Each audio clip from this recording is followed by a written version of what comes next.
we in the sense like most Indians would say, हाँ हमको ये वापस लेना है, हाँ हमको अगर हमारे 10 लोग मारे तो उनका 20 लोग मारना चाहिए. You know what I mean? Like I get that. But with China, tit for tat, that kind of a behavior. Yeah. So most Indians know what India's goal is. What do we know as far as China is concerned? We want pre this 52, 56, 62. What is the benchmark that we have? There are two things that we need to understand. One is the boundary question to be resolved in full. India will is not going to be easy. Sustain it is going to take time. It is very complex. Each sector has got a different connotation, and each sector is difficult by itself.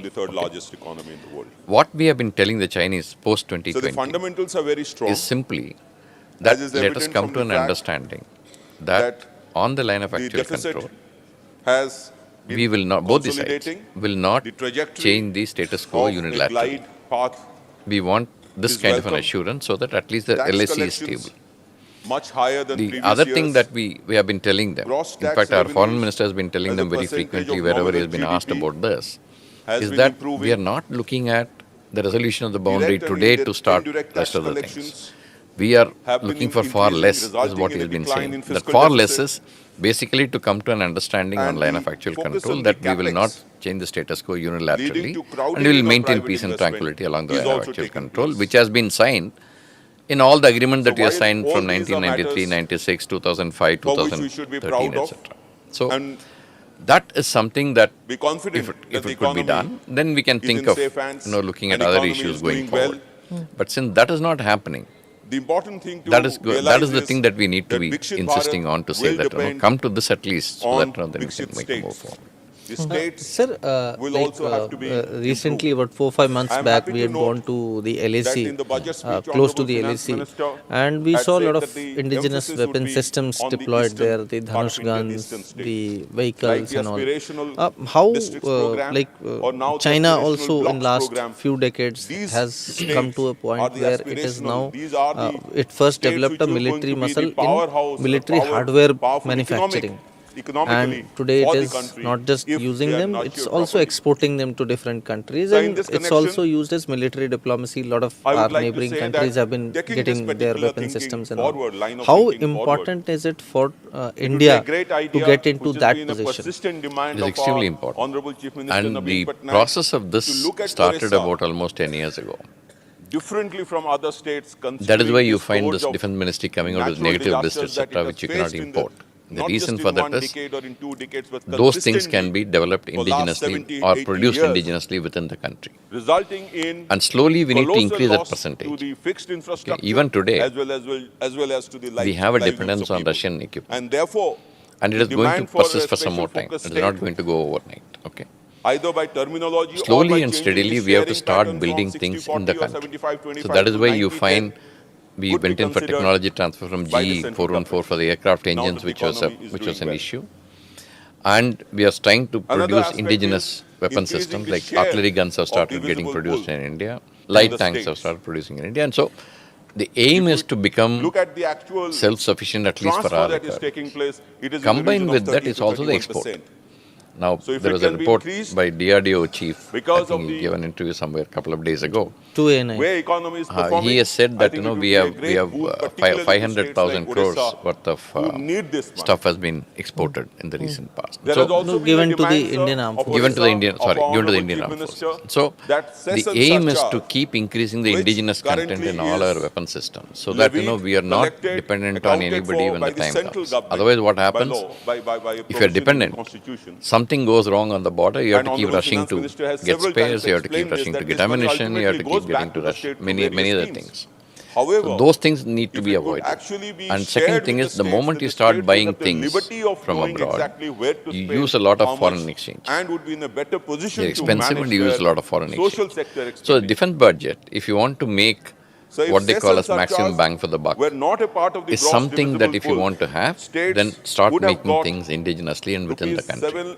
And that is what we have been concentrating on for the last at least 10 years, I can see it. Even before that we started, but I think it will gain momentum in the last 10 years to a large extent. And we are ensuring that, you need to don't pick up things from outside if you can produce it in the country. And sir, like this reminds me that this indigenization of weapons, along with that, recently indigenization of tourism was also a big issue, because people were talking about that instead of going to Maldives, we should go to Lakshadweep. And that is because of the way the Maldivian leadership was behaving at that time. And we all visited China. He visited China soon after, and then he again, after he came back, he reiterated that Indians should go out from this, vacate my country, and I have fought these elections on basis of this, and we don't want Indians. Like a lot of people ask us, sir, and how is it going to help Maldives, and how does it help China to be present there? Because there have been reports that research vessels, military vessels would follow later. So how does it help China, and how does it help Maldives? It helps China. And how does it impact India negatively? Every year. It helps China definitely, because their presence in the Indian Ocean will increase. That as far as farmers are concerned, now, Sri Lanka has said that for 1 year they will not allow Chinese ships to. We did after what happened with Hambantota. So they have said that they will not come for 1 year. For Chinese, definitely there is a benefit. But for if you look at the Maldivian polity. Between 2014 and 2020, Depending on who is in the leadership, length of national there has highways been in Orissa shift in the leanings towards either India or China. 1,347 kilometers. So the which previous is just regime was 30% increase, considered to while be some other closer to states, India, and now the increase this has one been has 80 started. to 100%. So I Given think the fact, our and similar the leadership position will of have the intelligence maturity to handle this. I yesterday don't about want to which you get have into spoken. how So they'll lastly, handle it. what I would like That's to their state about issue. the white paper But as far is as that China is while concerned, we are China happy will about the definitely fact benefit in that case the they are able economy to is allow, on a right they path, are allowed on to a come growth and path, dock on a in, correct say, Maldives. consolidation path, And their there is a influence need to in look Indian at the Ocean region states, to that extent will devolve definitely more start funds to the increasing. states. Why and is it spend more money of on their importance to social China? as Firstly, well the as Indian physical Ocean region, you need to development. tell our Thank you, sir. viewers Thank you, Dr. Aman and our Patnaik. listeners. Manya Sadasya Gण, This competing interests Dr. between John the Vidas, Indian he has Navy some and the urgent work. He has to Chinese go. Navy in Do this I have region, consent in the to Indian allow Ocean him region. before Kriti Shivaji? Please. How significant is the threat very that much, sir. Chinese ships in this area? I think there are now 5 or 6 they have in the Indian They Ocean always region. have No, they always have anywhere between 6 to 11. 6 to 11. That is there in the Indian Ocean region permanently, because some of them going to this anti-piracy mission, some of them will be returning, some of them will be doing some port call somewhere. So anywhere, and some research vessels will be operating in Indian Ocean region. Anywhere between 6 to 11, you can expect at any point. And now there are these anti-piracy missions that India is undertaking in this We have region. deployed almost about 10 ships now. So now, tell us about the situation where these two countries have competing interests in the Indian Ocean region. Why? And why is China playing that role in the Indian Ocean region? One is that, let me first deal with China first. For us, Indian Ocean region is definitely important, because that is our, that is where our trade and everything takes place, a lot of it, and so we need to be having it. As far as China is concerned, they have something known as a two oceans theory. The two ocean theory is, one is Pacific Island, one is the Indian Ocean. And Indian Ocean theatre is the secondary theatre to the Pacific. That is the way they look at it. They have something known as two seas and three boundaries kind of a concept.